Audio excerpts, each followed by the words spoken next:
New topic हम लोग start करने जाएंगे। उससे स्टार्ट करने से पहले हम टॉपिक की कंटेंट्स को आपको बताना चाहते हैं। हम लोग पढ़ने स्टार्ट करने जा रहे हैं बैंकिंग में पढ़ना होगा हमें कॉमर्शियल बैंक के बारे में, उसके फंक्शंस, सेंट्रल बैंक के बारे में, उसकी functions, quantitative and qualitative credit control जो आरबीआई के द्वारा अडॉप्ट किया है, मेजर्स की मैंने क्रेडिट कंट्रोल की मेजर्स कैसे की जाती है, हमें उस टॉपिक को पढ़ना पड़ेगा।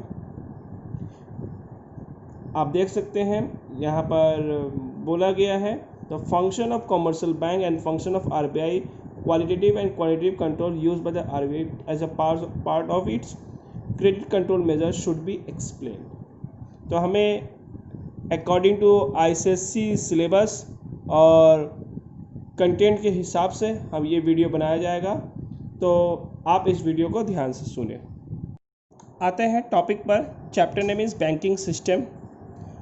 Banking system class 10 economic application की टॉपिक है। बैंकिंग सिस्टम के बारे में बताने जा रहा हूँ। Banking is a defined as accepting for the purpose of lending और investments of deposits money from the public, repayable on demand or otherwise, and withdrawal by check, draft, order or otherwise। Banking एक ऐसा system है जहाँ पर different purpose के लिए landing भी की जाती है, इन्वेस्टमेंट भी की जाती है, जो पैसा डिपॉजिट पब्लिक के द्वारा होता है। इसमें रिपेबल होता है डिमांड पर, या पर आप विड्रॉल कर सकते हैं चेक, ड्राफ्ट, ऑर्डर और भी किसी अन्य तरीके से। इस पूरे बैंकिंग सिस्टम को रेगुलेट किया जाता है इंडियन बैंकिंग रेगुलेशन एक्ट 1949, इसके द्वारा रेगुलेट किया जाता है। अब हम आते हैं कुछ बातें बताते हैं मेन फीचर्स की, बैंकिंग सिस्टम की मेन फीचर्स क्या है। बैंकिंग सिस्टम की सबसे पहली मेन फीचर्स आती है the bank accept deposit of money which are withdrawable by checks। तो बैंक के द्वारा जो डिपॉजिटिंग होती है, जो पब्लिक डिपॉजिटिंग करते हैं बैंक में, उसे हम विड्रॉल कर सकते हैं चेक के द्वारा। The bank uses the deposits of lending, जो डिपॉजिट की जाती है उसे लैंडिंग के रूप में यूज़ किया जाता है। यानी बहुत से कंपनीज़ को, इंडस्ट्रीज़ को और बिजनेसमैन को बहुत सारे पर्पस के लिए, या पब्लिक को उनके पर्सनल, डोमेस्टिक, अन्य किसी पर्पस के लिए लैंडिंग की जाती है एज ए लोन। आपने कि जैसे लास्ट पेज में देखा था कि उस पेजेस में टाइप्स ऑफ बैंक के नाम लिखी गई थी, लेकिन सिलेबस में बैंक टाइप्स ऑफ बैंक है नहीं, बस आपको नाम बता देता हूँ। Cooperative bank, central bank, commercial bank, NABARD, rural development bank. तो ये से बहुत सारे टाइप के बैंक होते हैं, एक्सिम बैंक और मर्चेंट बैंक, बहुत से टाइप्स के बैंक होते हैं। बट हमें सिर्फ दो ही बैंक के बारे में पढ़ना है, वो है कॉमर्शियल बैंक और central bank. Commercial bank, central bank के बारे में पढ़ेंगे, जिसका हमें उसकी फंक्शंस, और सेंट्रल बैंक के एक और चीज़ पढ़ना रहेगा, वो है credit control measurement which is adopted by the RBI, qualitative method और क्वांटिटेटिव मेथड। तो हमें ये पढ़ना रहेगा। तो हम आते हैं function of commercial bank. Function of commercial bank में आते हैं, तो पहले हम उसके पहले बताएं कि कॉमर्शियल बैंक होता क्या है। कॉमर्शियल बैंक एक ऐसा बैंक है जो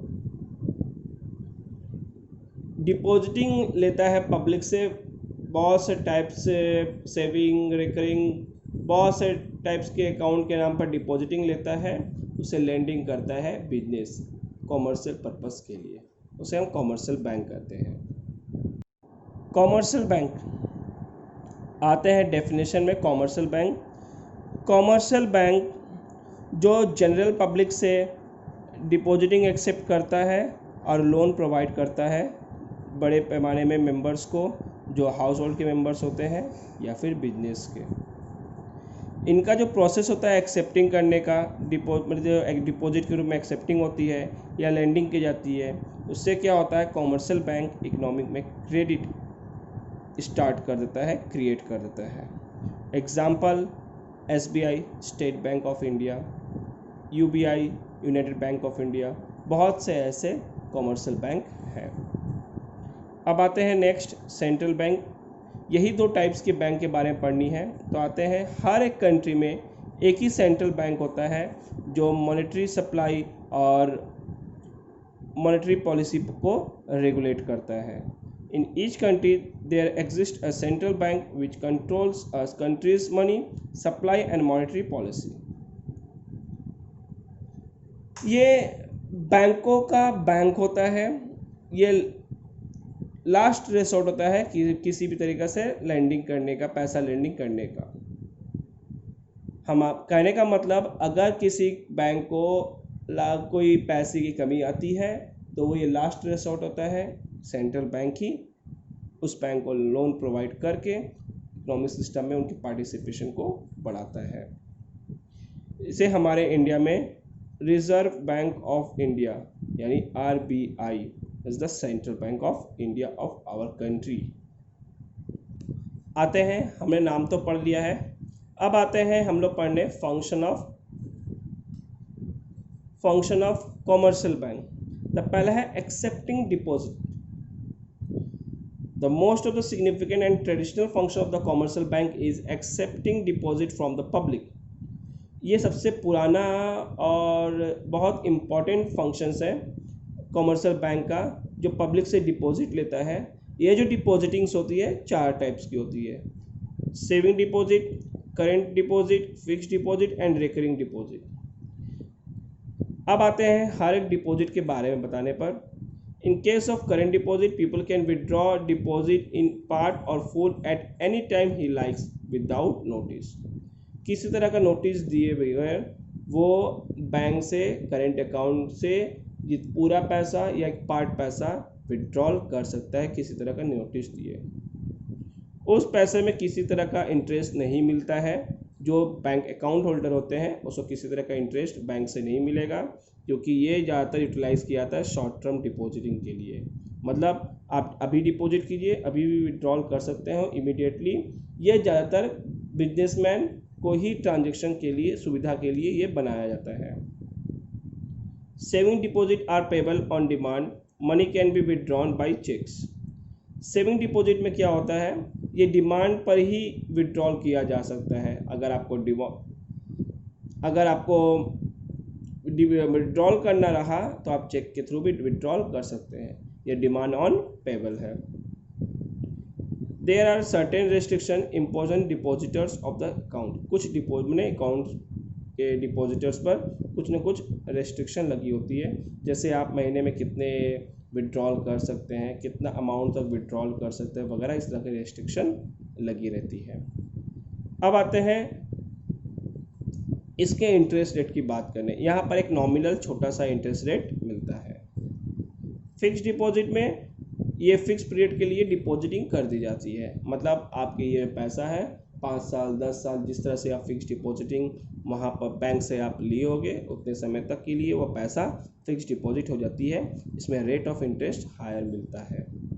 और recurring deposit, in case of recurring deposit, depositor क्या करता है, पे करता है agreed amount over N agreed time period on regular basis. जैसे मैंने डिसाइड किया मैं बैंक को हर महीने 1000 रुपये दूंगा, तो मैं बैंक को हर महीने 1000 रुपये करके पर मंथ या पर एनम के हिसाब से डिपॉजिटिंग करता रहूँगा। वो कब तक, जब तक कि हमारे बीच में, मतलब बैंक और अकाउंट होल्डर के बीच में एग्रीमेंट रहती है उस टाइम तक। अब आते हैं नेक्स्ट एक्सप्लेनेशन पे आते हैं, प्रोवाइडिंग लोन्स।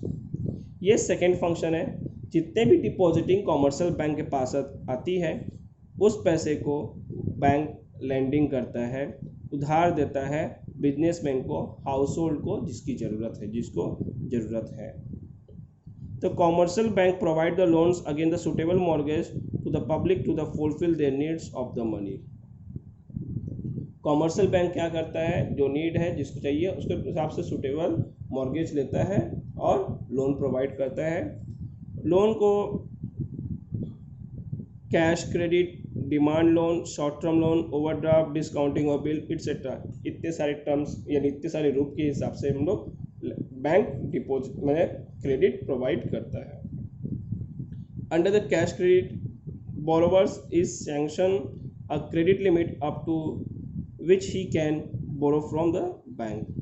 मतलब उसे कैश क्रेडिट में एक लिमिट दे दी जाएगी, आप इतने रुपए तक बैंक से उधार ले सकते हो और उसके हिसाब पर इंटरेस्ट पे किया जाता है बोरोवर्स के द्वारा, जो कैलकुलेट किया जाएगा लिमिट एक्चुअली विड्रॉन, जितने ही उसके विड्रॉ किया जाएगा। मतलब एक लिमिट दे दिया गया 50,000 60,000 जो भी, अगर आप जितना क्रेडिट विड्रॉल करते हो उसके हिसाब से आपको इंटरेस्ट कैलकुलेट होता है। Demand loans granted by the bank are this loan which can be recalled. Demand जो लोन होता है वो ग्रांटेड किया जाता है बैंक के द्वारा, जिसको हम लोग और भी एक नाम से जाना जाता है, जिसको बोला जाता है on demand by the bank any time. इसके हिसाब से भी हम लोग नाम देख सकते हैं, on demand by the bank anytime। Now here the interest is payable on entire sum of demand loans granted। जितना लोन दिया जाता है उसके हिसाब से इंटरेस्ट ली जाती है।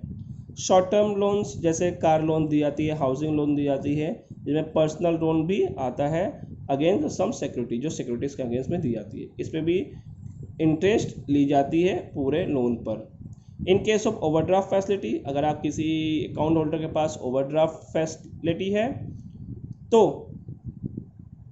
तो उसे अकाउंट होल्डर को अलाउ किया जाता है विड्रॉ करने का amount excess to the amount deposit with the bank.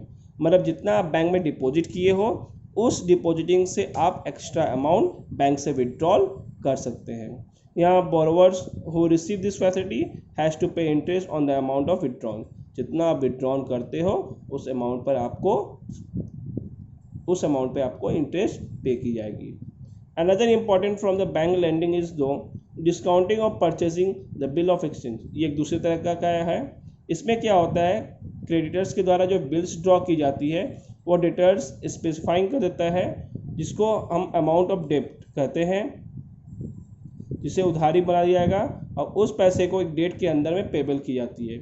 उस बिल को नॉर्मली हम 90 दिन के लिए ग्रांटेड करते हैं, यानी 3 महीने 84 डेज के लिए से बोला जाता है, 3 महीने के हिसाब से नेक्स्ट टू मैक्स 90 दिन के लिए हम लोग ग्रांटेड करते हैं। अब हम आते हैं क्या है इसमें मेजर, मतलब कि जब आप ये जो बिल्स ऑफ एक्सचेंज है, जब आप किसी क्रेडिटर्स ने डेटर्स पे बिल सैंक्शन किया है तो वो बैंक को वो बिल को दिखाकर हम पैसा ले लेते हैं, बैंक से एक्सेप्टिंग करवा लेते हैं, तो उसके अगेंस्ट में मुझे एक लोन मिल जाता है कुछ एक नॉमिनल चार्जेस पर डिडक्शन के बाद। आते हैं credit creation. This is an unique function perform by the commercial bank. Commercial bank के द्वारा एक बहुत अलग तरह का फंक्शंस है, जहाँ पर bank has sometimes been called a factory for the manufacturer of credit.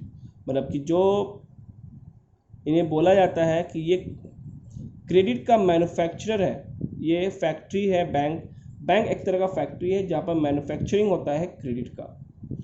In the process of acceptance of deposit granting of loans commercial bank are able to create credit, जो क्रेडिट को create करता है जिससे depositing पैसे जो होती हैं वो पैसे की लेन देन हो सके मार्केट में। ट्रांसफ़र ऑफ फंड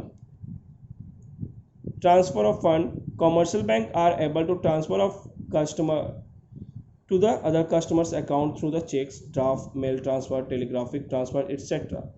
जो कॉमर्शियल बैंक ये फैसिलिटीज़ प्रोवाइड करता है कि अकाउंट होल्डर किसी भी बैंक के अकाउंट होल्डर को पैसा ट्रांसफ़र कर सकता है। बहुत से प्रोसेस दिए गए हैं, cheque, draft, mail transfer, telegraphic transfer etcetera. आज तो यूपीआई के थ्रू भी की जा सकती है। Next agency functions. Agency functions में क्या है, कॉमर्शियल बैंक आपके बिहाफ में आपके लिए वर्क करेगी, जिसके बदले में आपसे कुछ नॉमिनल चार्जेस, फी और कमीशन के रूप में लेगी, उसे हम कहते हैं एजेंसी फंक्शंस। तो यहाँ पर कॉमर्शियल बैंक एजेंट का वर्क करेगी कस्टमर के लिए, यानी जो अकाउंट होल्डर है, इसकी वजह से बैंक चार्ज फीस या कमीशन चार्जेस की जाती है। अब एजेंसी फंक्शन में क्या क्या इंक्लूड रहता है, जैसे चेक कलेक्शन करना, बिल्स एंड ड्राफ्ट कलेक्शन करना, इंटरेस्ट कलेक्शन करना, डिविडेंड कलेक्शन करना, इंटरेस्ट पेमेंट करना, इंस्टॉलमेंट ऑफ लोन पेमेंट करना, इंश्योरेंस प्रीमियम पेमेंट करना, purchase sale of securities, securities purchase sale करना, ड्राफ्ट मेल ट्रांसफ़र करना। तो ये सब जो काम जो है वो एजेंट की तरह काम करती है, जिसके बदले में नॉमिनल चार्जेस लेती है। अदर फंक्शंस, और भी बहुत सारे फंक्शंस हैं जो कॉमर्शियल बैंक के द्वारा की जाती है, जैसे पेमेंट ऑफ क्रेडिट लेटर भी दी जाती है, ट्रेवलर्स चेक दिया जाता है, गिफ्ट चेक दिया जाता है, बैंक ड्राफ्ट दी जाती है। इस तरह से पेमेंट के रूप में दी जाती है। फॉरेन एक्सचेंज में डीलिंग में हेल्प करती है, लोकल सर्विस आपको प्रोवाइड करती है, टैक्स असिस्टमेंट, इन्वेस्टमेंट की एडवाइस आपको बैंक प्रोवाइड करती है। तो इस तरह से हम देख सकते हैं कॉमर्शियल बैंक के बहुत सारे फंक्शंस हैं जो इकोनॉमिक सिस्टम को ग्रोथ और मनी मार्केट को रेगुलेट करने में, मनी मार्केट को एक्सपेंड करने में हेल्प करती है। आपने सेंट्रल बैंक का डेफिनेशन आपने पढ़ चुका है, मैंने पहले ही टाइप्स ऑफ बैंक के साथ सेंट्रल बैंक का डेफिनेशन बता दिया था, तो फिर भी मैं थोड़ा सा रिकैप करता हूँ जिससे आपको समझ में आए।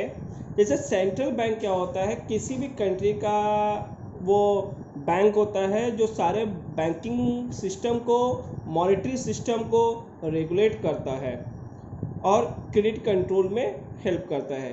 हर कंट्री का एक ही सेंट्रल बैंक होता है, जैसे हमारे इंडिया का सेंट्रल बैंक का नाम RBI, reserve Bank of India है। ये जो है बैंक है पूरे इंडिया के मॉनेटरी सिस्टम, बैंकिंग सिस्टम को रेगुलेट करता है as per the Indian banking act के तहत। अब आते हैं, most of the country the world have a central bank. सभी कंट्रियों का अपना सेंट्रल बैंक होता है। इंडिया का current central bank reserve Bank of India, जो यहाँ पर भी देख सकते हैं, सेटअप किया गया 1935। 1935 को सेंट्रल बैंक सेटअप किया गया, एस्टेब्लिश्ड हुआ है। ये डायरेक्ट पब्लिक से लिंक नहीं करता, सेंट्रल बैंक डायरेक्ट पब्लिक से लिंक नहीं करता है। सेंट्रल बैंक का बैंक है जो बैंकों को सजेस्ट करता है काम कैसे किया जाए, इकोनॉमिक सिस्टम में मॉनेटरी ट्रांजैक्शन कैसा रहेगा, मनी फ्लो कैसा रहेगा, और ये गवर्नमेंट का बैंक है। आते हैं फंक्शन की तरफ। सेंट्रल बैंक के भी कुछ अपने फंक्शंस होते हैं कॉमर्शियल बैंक की तरह। जिस तरह से कॉमर्शियल बैंक लैंडिंग करता है, डिपॉजिटिंग लेता है, क्रेडिट क्रिएशन करता है, गिफ्ट इशू, एजेंट वर्क, बहुत सारे टाइप के वर्क करते हैं, वैसे ही सेंट्रल बैंक भी कुछ फंक्शंस करता है। Central bank every country is set up with view to regulate the total money supply in the economy. Important function of the central bank are discussed below. Central bank, सभी कंट्रियों का central bank जो setup होता है, जो regulate करता है total money के supply को। आते हैं फंक्शन में, issue of currency. Issue of currency का मतलब है कि करेंसी का इशू करना। सेंट्रल बैंक ऑफ इंडिया मतलब RBI, reserve Bank of India के पास ही मोनोपोली पावर है। मोनोपोली पावर मतलब एक लौता उन्हीं के पास ही पावर है जो सिर्फ इशूइंग नोट्स और पेपर करेंसी को इशू कर सकता है पब्लिक के लिए, जो ये सेंट्रल बैंक के सबसे पहला और इम्पॉर्टेंट फंक्शन है। इंडियन जो सेंट्रल बैंक है यानी RBI जो है, उसके पास नोट इशू करने का पावर है। जो हम 5 रुपए का जो करेंसी नोट देखते हैं, 10, 20, 50, 100, 500, 2000 रुपए के करेंसी, उस करेंसी को इशू करने का पावर सिर्फ सेंट्रल बैंक के पास है, जो पब्लिक के लिए इशू की जाती है। लेकिन जब आते हैं कॉइन्स की बात पर, 1 रुपए 2 रुपए की जो कॉइन्स होती हैं, 5 रुपए की जो कॉइन्स होती हैं, वो जो कॉइन्स है वो सिर्फ इंडियन गवर्नमेंट यानी गवर्नमेंट ऑफ इंडिया ने इशू कर सकती है। वो उसमें इशूइंग पावर सेंट्रल बैंक का नहीं रहता। नेक्स्ट हम आते हैं नेक्स्ट फंक्शन की तरफ। दूसरा फंक्शन है बैंकर्स ऑफ द गवर्नमेंट। ये गवर्नमेंट का बैंक के काम करता है। जिस तरह से पब्लिक का वर्क कॉमर्शियल बैंक या अदर्स बैंक करती है, उस तरह से गवर्नमेंट का बैंक, गवर्नमेंट के लिए बैंकिंग वर्क सेंट्रल बैंक करती है। तो ये एक्ट प्ले करता है बैंकर्स टू द गवर्नमेंट, चाहे गवर्नमेंट यहाँ पर सेंट्रल गवर्नमेंट हो या स्टेट गवर्नमेंट हो। जैसे बैंकिंग बिजनेस गवर्नमेंट के लिए, गवर्नमेंट का कैश बैलेंस को रिजर्व रखना, कैश बैलेंस को अपने पास रखना, और गवर्नमेंट के लिए short term credit facilities provide करना, मॉनेटरी एजेंट के रूप में गवर्नमेंट को सलाह देना, ये सारे काम सेंट्रल बैंक करता है गवर्नमेंट के लिए। अब आते हैं बैंकर टू बैंक्स। ये इंडिया में जितने भी बैंक हैं उन सबका बैंक है central bank. Central bank is also act as the banker of to the commercial bank. The central bank holds a part of cash reserve of the bank. It will lend them short-term funds and provide them with the centralized clearing and the remittance facilities. The central bank also supervises, regulates, controls the credit creation policy of the commercial bank. ये जो central bank है ये bankers of the commercial bank, माने commercial bank का bank होता है। ये central bank hold करता है कैश रिजर्व, जो बैंक का कुछ पोर्शन कैश रिजर्व होल्ड करता है और बाकी को फंड, शॉर्ट टर्म फंड के लिए में लैंड कर देता है। Provide then with the centralize clearings and remittance facilities, जो सेंट्रल बैंक के पास जो होल्ड किया हुआ पैसा रहता है उसी पैसे से बैंकों के बीच के आपस में जो भी क्लियरिंग और रेमिटेंस होता है वो करता है।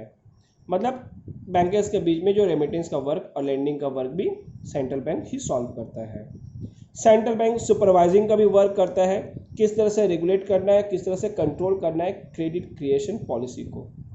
यानी कॉमर्शियल बैंक को एडवाइस देता है कि आप किस तरह से, किस मेथड से, किस वे से आप रेगुलेट कर सकते हो और कंट्रोल कर सकते हो क्रेडिट क्रिएशन पॉलिसीज।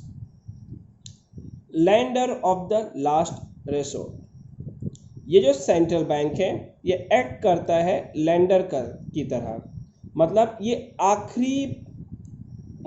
आखिरी ऐसा इंस्टीट्यूट होता है जो बैंकों को लोन प्रोवाइड करने की फैसिलिटीज प्रोवाइड करता है।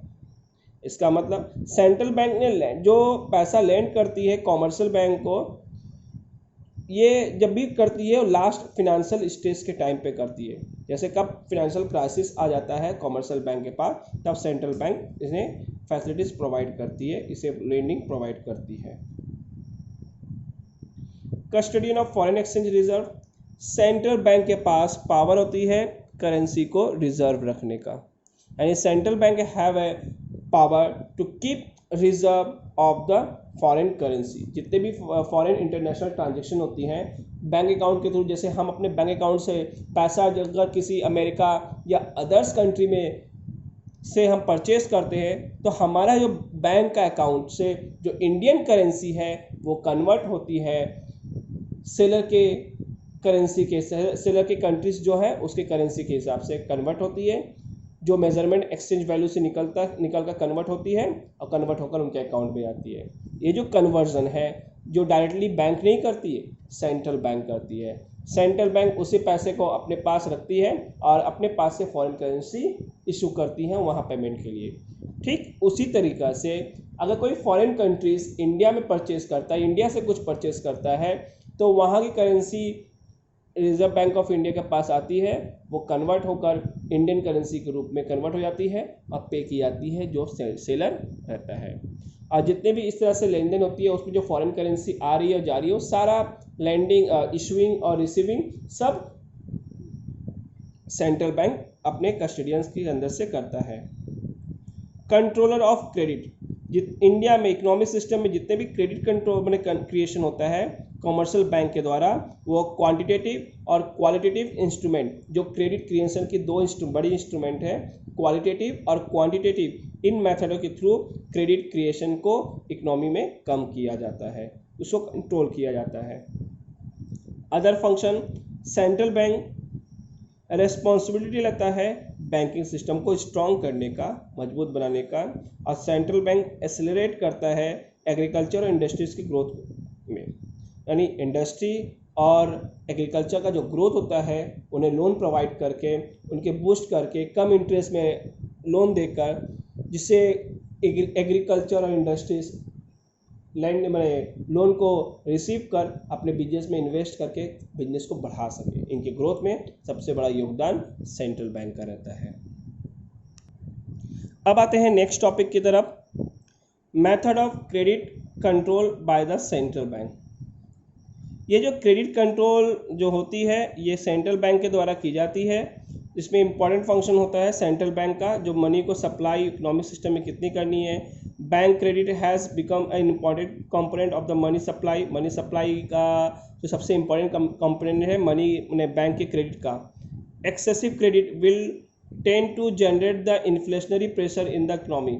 इन्फ्लेशनरी प्रेशर जो होता है एक्सेसिव क्रेडिट के कारण उसके कारण से जो डेफिसिट आती है उस टेंस को भी सॉल्व करता है सेंट्रल बैंक।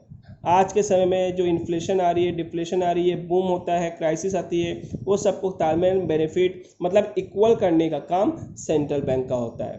इन शॉर्ट हम बोल सकते हैं इकोनॉमिक सिस्टम को स्मूथ बढ़ाने के लिए, इकोनॉमिक सिस्टम को स्मूथ रन कराने के लिए सेंट्रल बैंक का सबसे बड़ा यूजेस होता है। तो ये जो सेंट्रल बैंक जितने भी क्रेडिट पॉलिसी होती है, डिप्रेशन सिचुएशन होता है, इन्फ्लेशन सिचुएशन होता है, तो उन सिचुएशन को क्रेडिट को कंट्रोल करने के लिए सेंट्रल बैंक दो इंस्ट्रूमेंट को यूज़ करती है। इसका नाम है क्वांटिटेटिव मेथड, जिसे जनरल मेथड के नाम से जानते हैं, और क्वालिटेटिव मेथड जिसे हम सिलेक्टिव मेथड के नाम से भी जानते हैं। इन मेथडों के थ्रू बैंक क्या करती है, इन सब में क्रेडिट के जो क्रिएशंस हैं उसमें कंट्रोलिंग लाती है। आते हैं फर्स्ट पॉइंट क्वांटिटेटिव मेथड का। क्वांटिटेटिव मेथड मतलब आप यहाँ पर ध्यान दीजिएगा, जो रेट सिस्टम होती हैं उन रेट सिस्टम को कम करती है, कम करके या फिर बढ़ाकर इसमें चेंजेस लाकर मैंने क्रेडिट को कंट्रोल करती है।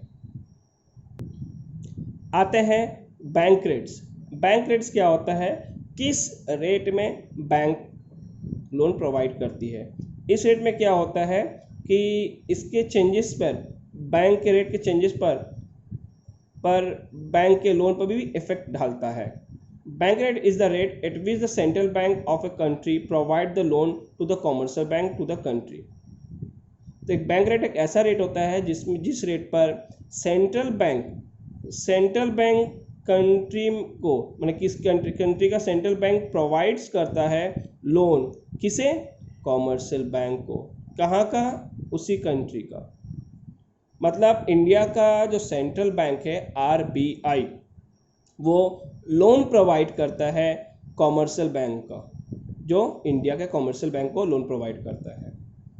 The effect of change in the bank rate is to change in the cost of security fund from the central bank.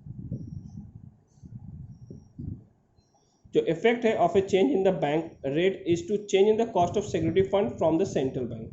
जो सेंट्रल जो सिक्योरिटी फंड्स है, अगर इफेक्ट आता है बैंक रेट्स में, तो वहाँ पर जो कॉस्ट ऑफ जो सिक्योरिटीज़ है वो सेंट्रल बैंक में भी किससे चेंज होता है।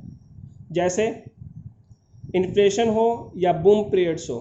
बूम पीरियड्स का मतलब जब बिजनेस बहुत अच्छे तरीके से चल रहा है, इन्फ्लेशन या फिर जब बिजनेस बहुत डाउन तरीके से चल रहा है, तो उस वक्त सेंट्रल बैंक रेट को बढ़ा लेता है। बैंक रेट्स के बढ़ने की वजह से eight which the bank lends, जिसमें बढ़े हुए रेट पर भी बैंक को उधार देना पड़ता है।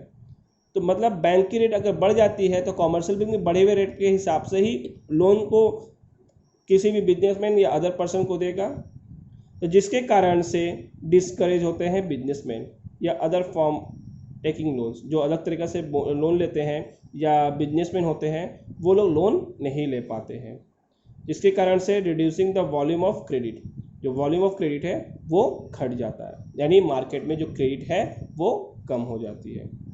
अगर बैंक रेट कम हो जाए तो उसका अपोजिट इफेक्ट होता है।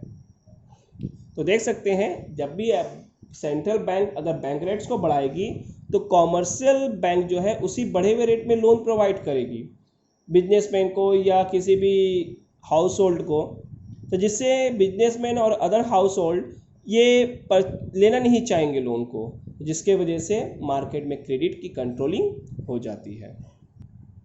OMO, ओपन मार्केट सिक्योरिटीज़, इसमें क्या होती है, central bank purchase and sale करती है सिक्योरिटीज़ का, गवर्नमेंट की सिक्योरिटीज़ का।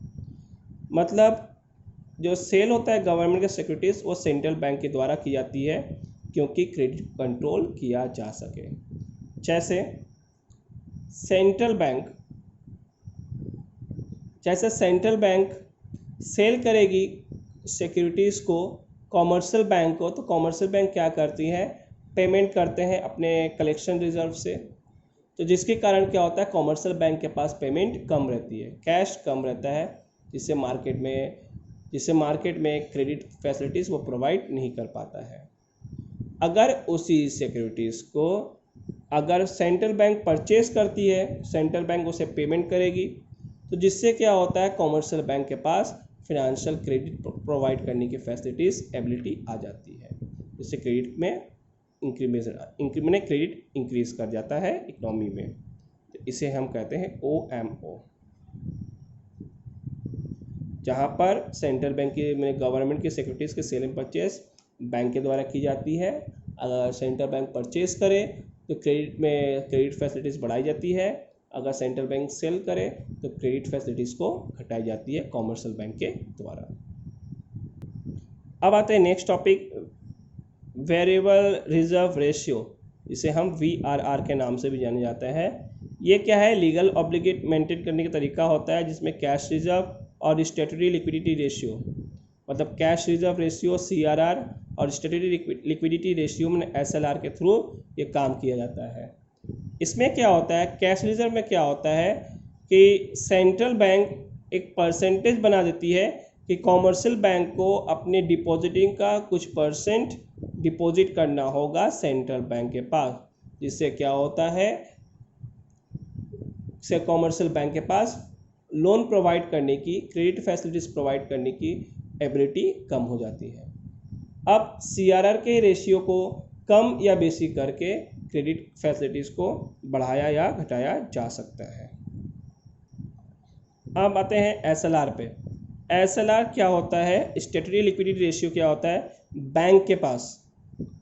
बैंक को भी अपना कुछ परसेंटेज अपने पास रिजर्व रखना पड़ता है अपनी डिपॉजिटिंग का, देन बाकी बचे हुए पैसे को लेंडिंग कर सकता है, क्रेडिट फैसिलिटीज़ करता है, या गवर्नमेंट सिक्योरिटीज़ का परचेज एंड सेल कर सकता है।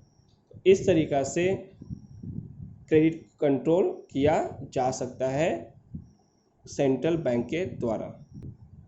अब हम आते हैं क्वालिटेटिव मेथड में, imposing the marginal requirements on the securities loan. माने commercial bank generally gives to their customer against some securities of the loan. कहने का मतलब है जो कॉमर्शियल बैंक है वो कुछ सिक्योरिटीज़ के अगेंस्ट में कुछ अमाउंट को अपने पास रिजर्व रखकर उसके अगेंस्ट में लोन प्रोवाइड करते हैं। अगर वो मार्जिन बढ़ा दी जाए, इम्पोज कर दी जाए, तो लोन पे जो होगी वो कम हो जाती है। जैसे एक एग्जांपल दिया गया है, अगर आपकी 100 रुपये की प्रॉपर्टी होगी तो 100 रुपये की प्रॉपर्टी से 30% यानी 30 रुपये कम कर दी जाएगी और 70 रुपये, मैक्स टू मैक्स 70 रुपये आपको वैल्यू सिक्योरिटीज़ के वैल्यू का लोन प्रोवाइड किया जाएगा। मैं सिर्फ 100 रुपये की एग्जांपल दे रहा हूँ समझाने के लिए। सपोज आपकी 1 करोड़ की प्रॉपर्टी थी, आप लोन लेने गए, तो मैक्स टू मैक्स 30% मार्जिन आपके पास रखा जाएगा, मतलब ये 30% मार्जिन इम्पोज किया जाएगा सेंट्रल बैंक के द्वारा, जिसके अगेंस्ट में आप लोन लोगे, और मैक्स टू मैक्स 70% आपको ही लोन दिया जा सकता है उस सिक्योरिटी के अगेंस्ट में। जो सिक्योरिटीज़ का वैल्यू होगा 70%, उसी इक्वल अमाउंट पर मैक्स टू मैक्स आपको लोन दे सकते हैं, दिया जाएगा सेंट्रल बैंक के द्वारा। इन्फ्लेशन आया या कुछ ऐसा कुछ सिस्टम आया, मतलब कुछ क्राइसिस आई या कुछ इकोनॉमिकल कंडीशन जैसा हुआ, उसके हिसाब से ये मार्जिन रिक्वायरमेंट घटाई या बढ़ाई भी जा सकती है। आते हैं मोरल ससेशन पर। मोरल ससेशन एक ऐसा मेथड है जो अप्लाइड की जाती है सेंट्रल बैंक के द्वारा अदर बैंक को। उनकी कोई गाइडलाइंस होती है, कोई पॉलिसी होती है, उसके अंदर ही, उस दायरे के अंदर ही उन्हें काम करने की अनुमति दी जाती है, जो टाइम टू टाइम ये डिस्कस करके या फिर उसमें कुछ अनाउंसमेंट या चेंजेस लाकर वो बैंकिंग वर्क को ऑपरेट किया जाता है। अब आते हैं नेक्स्ट टॉपिक पर, रेगुलेशन ऑफ कंज्यूमर क्रेडिट और credit rationing. Sometimes bank provide the loan to the purchase durable consumer goods. The central bank can regulate the credit extent to purchase the durable consumer goods either by specifying the minimum amount down by the payment or specifying number of installment। कहने का मतलब ये consumer credits बोला जा रहा है, मतलब अगर कोई आप ड्यूरेबल गुड्स परचेज करते हो तो सेंट्रल बैंक एक गाइडलाइंस बना देती है कि जिसके थ्रू आप ड्यूरेबल गुड्स को परचेज कर सकते हो। आपको कुछ डाउन पेमेंट के रूप में पेमेंट करनी पड़ेगी और कुछ पोर्शन आपको जो बचे हुए पोर्शन रहेंगे डाउन पेमेंट के बाद उसे कुछ इक्वल इंस्टॉलमेंट में आप पे करके खरीद सकते हैं। अब आते हैं क्रेडिट रेशनिंग के बारे में। अभी हमने जो बताया वो कंज्यूमर्स क्रेडिट था। अब आते हैं क्रेडिट रेशनिंग के बारे में। Rationing of credit is another instrument of the selective credit control. In this method, a maximum limit is imposed on the bank loan, and advanced central bank can increase or decrease the power of commercial bank to create credit by the increasing or decreasing the maximum limit। मतलब एक maximum limit बांध दिया जाता है commercial bank के, जिस limit के ऊपर वो कोई लोन या किसी तरह क्रेडिट फैसिलिटीज इकोनॉमी में नहीं कर दे सकता। इसे क्रेडिट फैसिलिटीज़ के प्रोवाइडिंग को देखकर कॉमर्शियल बैंक के पावर को कॉमर्शियल बैंक के क्रेडिट पावर को घटाया बढ़ाया जा सकता है सेंट्रल बैंक के द्वारा, जिसे हम रेशनिंग ऑफ क्रेडिट कहते हैं। अब आप देख सकते हैं डिफरेंसेस है commercial bank and central bank. तो आप लोगों को बहुत से टॉपिक पता होगा जो ICSE क्लास 9 में अगर कॉमर्शियल स्टडीज़ लिए होंगे तो आपने ये डिफरेंसेस पढ़ा होगा, सेंट्रल बैंक और कॉमर्शियल बैंक के डिफरेंसेस। अगर नहीं भी पढ़े हो तो मैं आपको यहाँ पर बता दूँ। Central bank is an apex institution of the monetary and the banking structure of the country.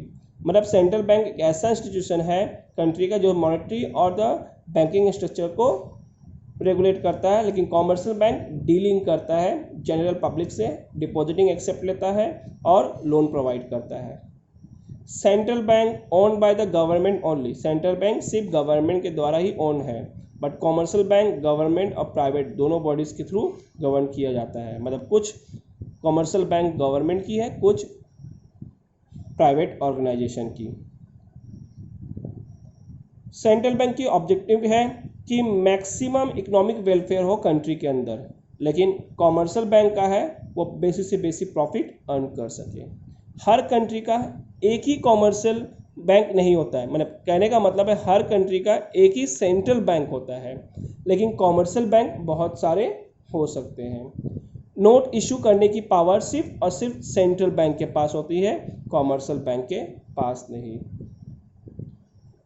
Central bank directly public के साथ डीलिंग नहीं कर सकता है, सिर्फ कॉमर्शियल बैंक ही डायरेक्ट डीलिंग कर सकता है पब्लिक के साथ। पब्लिक से डिपॉजिट सेंट्रल बैंक नहीं ले सकता, कॉमर्शियल बैंक डिपॉजिट ले सकता है various form of depositing scheme पर। क्रेडिट कंट्रोल करने की पावर सेंट्रल बैंक के पास है और क्रेडिट क्रिएशन सिर्फ कॉमर्शियल बैंक क्रिएट करता है। तो ये रही कुछ डिफरेंसेस मैंने आपको बताया और आप वीडियो में देख सकते हैं, बहुत सारे डिफरेंसेस हैं, आप पढ़ सकते हैं। ये चैप्टर ओवर हुई।